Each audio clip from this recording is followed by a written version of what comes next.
Hey everybody, Darren Voros here. Today I'm going to share some effective techniques to help you keep your real estate investing business organized. In my experience, staying organized increases productivity tremendously, and that frees up more time to do other tasks that will help grow your business, such as purchasing additional properties and building important relationships.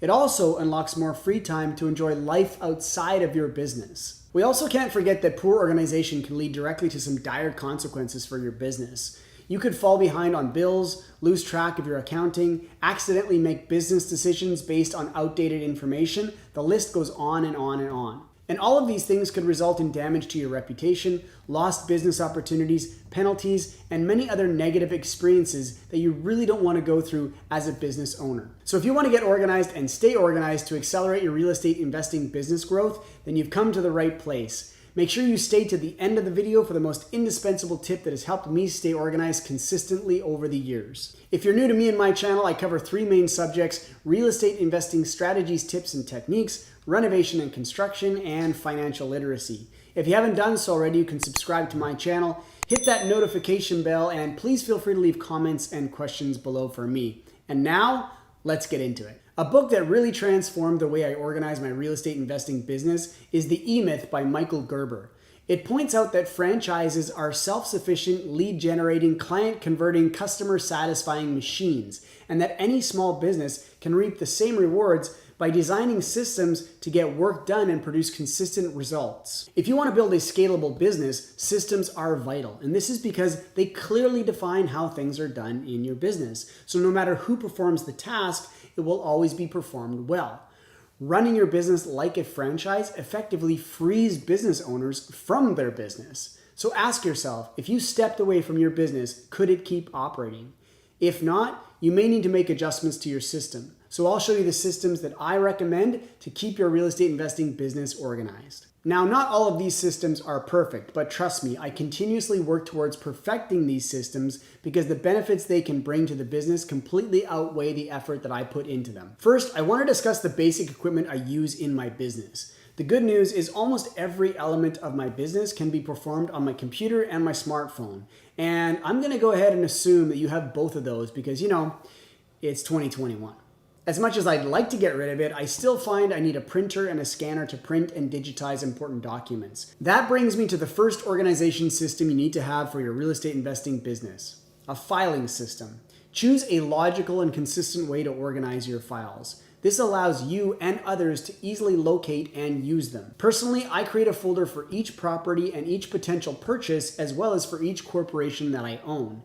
You can choose digital, physical, or both, depending on your personal preferences. But the bottom line is that using a filing system of folders helps save time searching for documents in the future. And when it comes to documents that need to be shared with my business partners, we always set up a shareable drive. This ensures that our documents are in a centralized location that everyone can access. And having them all in one place ensures that we're always looking at the same, most up-to-date version of that document. As you can imagine, this saves a lot of time and prevents a lot of confusion. You can use popular cloud storage solutions like Google Drive, Dropbox, or iCloud to achieve this. I'm a fan of Google Drive as of late, as I find it's the most flexible and affordable solution. A second way you can keep your business organized is using software to automate some of the organizing activities you need to perform. Business software applications are designed to increase productivity and perform basic business functions accurately through automation. So first you need to find the right software application for your business. Then you need to ensure that your partners and your staff know how to use them effectively. For example, you can use deal analysis software such as DealCheck or Real Smart Deal instead of maintaining a bunch of spreadsheets to analyze property. Accounting software like QuickBooks can really help organize your bookkeeping and accounting needs. I'm going to talk about that in a second. And it goes without saying that online banking can be a huge asset to your business. I'm also going to show you how I set up each one of my bank accounts and the way that I automate things to help me stay on top of my banking needs. Software like DocuSign and Signaturely can help accelerate your business by allowing you to send and sign documents from practically anywhere at any time. It also gives you instant status visibility, so you'll always know where your agreement is in the signing process. These pieces of software provide reusable templates to help you save time and standardize your processes. And they help you collect the details you need by adding mandatory fields in your agreements like signature or date. There are so many other pieces of software out there that can help you run your business, so find the ones that work for you and implement them as soon as you possibly can. The third organization system you should implement to your business relates to how you should set up your banking. I recommend setting up a dedicated bank account for each property that you own. I also suggest having a credit card dedicated for each corporation that you own. If one corporation owns multiple properties, you can use one card for that corporation. If you own properties in your personal name, I would suggest having one dedicated card for just your real estate portfolio. This will help keep your business finances organized and separate from your personal finances. The bank accounts can be with your current financial institution or the one that holds your mortgage. I suggest trying to coordinate with one financial institution and keep all of your accounts there, as it makes things much easier. I also have a separate account that I set aside for damage deposits and last month's rent to ensure that the money is only used for those specific purposes. The fourth organization system I suggest is setting up automatic payments for everything. Utilities, property tax, bill payments. I set up automatic payments for all of them. This way, I don't have to worry so much about keeping track of what needs to be paid and whether or not I've paid them on time. And because these bills are always paid on time automatically, I avoid any unnecessary late fees. Many of my bills are paperless e-bills, but when paper bills do come in, I scan them right away and store them so they never get lost. This fifth system will help you with rent payments. I usually collect rent payments via e-transfer. I recommend setting up a dedicated email address to collect rent payments. I give access to this email address to my property manager so they can see when rent payments come in, but I prefer to make the deposits into my accounts for simplicity and security. Unlike other email addresses, which are used for a variety of communication, these dedicated email addresses are very clean and organized and easy to keep track of. Another system that is becoming increasingly popular is allowing your tenants to pay their rent via credit card.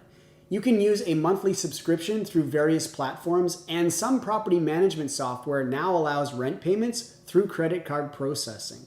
I have a commerce package with Squarespace for my website, and it allows me to set up monthly subscriptions. I could set this up to allow my tenants to enter in their credit card details, and then the system will automatically charge their credit card on a set date. The downside to this is you'll pay credit card processing fees of about 3%, so your net revenue will be lower each month, but you won't have to chase your tenants for rent every month, and they get to collect loyalty points for paying rent. Win-win. The sixth organizational tool I use is my calendar. It's important to set up automatic reminders for rent increases, your tenants' birthdays and gifts, yearly safety inspections, maintenance items like furnace filter changes, and so much more. To do this, it's best to use a calendar application that syncs your calendar across all your devices, such as Google Calendar, Outlook, or iCloud. That way, you won't need to re-enter all of your reminders and appointments on each device manually. The seventh organization system is for your accounting. If you don't enjoy dealing with the day-to-day finances of your business, it may be worthwhile to hire a bookkeeper. The bookkeeper will be responsible for keeping your business's financial information up to date and well organized. But whether you handle your business finances on your own or hire a bookkeeper, it always pays off to keep your financial information organized. This way you can easily retrieve it when you need to refer to it.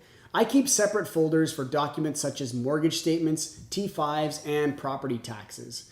This will prove especially useful when tax season comes along and when you need to apply for financing. For accounting, there are so many great options out there, but by far the most popular is QuickBooks. I suggest setting up QuickBooks Online accounts for each of your corporations. With QuickBooks Online, you can upload receipts, reconcile monthly transactions, perform employee payroll, and invoice various suppliers. One of my favorite features of QuickBooks is the ability to sync it with your bank account so that QuickBooks automatically pulls your information from your bank each month to your accounts. From there, you can set up recurring items, which makes keeping track and staying organized for your accountant at the end of the year so much easier. And here's my final tip for staying organized inside of your business. set up time in your calendar to stay organized. Sometimes work comes in waves, and when you get extremely busy, there's a higher risk of deviating from the organizational systems you've worked so hard to build. You might start to think that you need to accomplish certain tasks now, and then you'll have more time later to organize everything. But at that point, it becomes all too easy to continue to neglect organization. So, to make sure that you stick with your organization system, set up time in your calendar to stay organized. You should set up your time in fixed recurring intervals like daily, weekly, or monthly. This will allow you to get a good sense of the time you need to devote to keeping your business organized. Then you'll also be less likely to accidentally commit to other events that conflict with your organization time. For example, you can set up some time on the first Saturday of each month to do your accounting and stick to it. So I'd like to know in the comments section below, do you use any of these organizational systems in your business? I'll be really interested to hear which systems are the most popular. I'll leave a link for all the products and services I've mentioned in this video as well in the description below. And if this video was helpful for you, do me a favor, go ahead and hit that like button. You can also subscribe to my channel, hit the notification bell, and please feel free to leave comments and questions below for me. You can also follow me on Facebook, Instagram, or check out my website at darrenvoros.com or our new website at readydevelopments.ca, ready being spelled R-E-D-I. With all of that, I want to say thank you guys so much for watching. I wish you the best of success on your real estate investing journey, and I look forward to hearing your success stories very soon.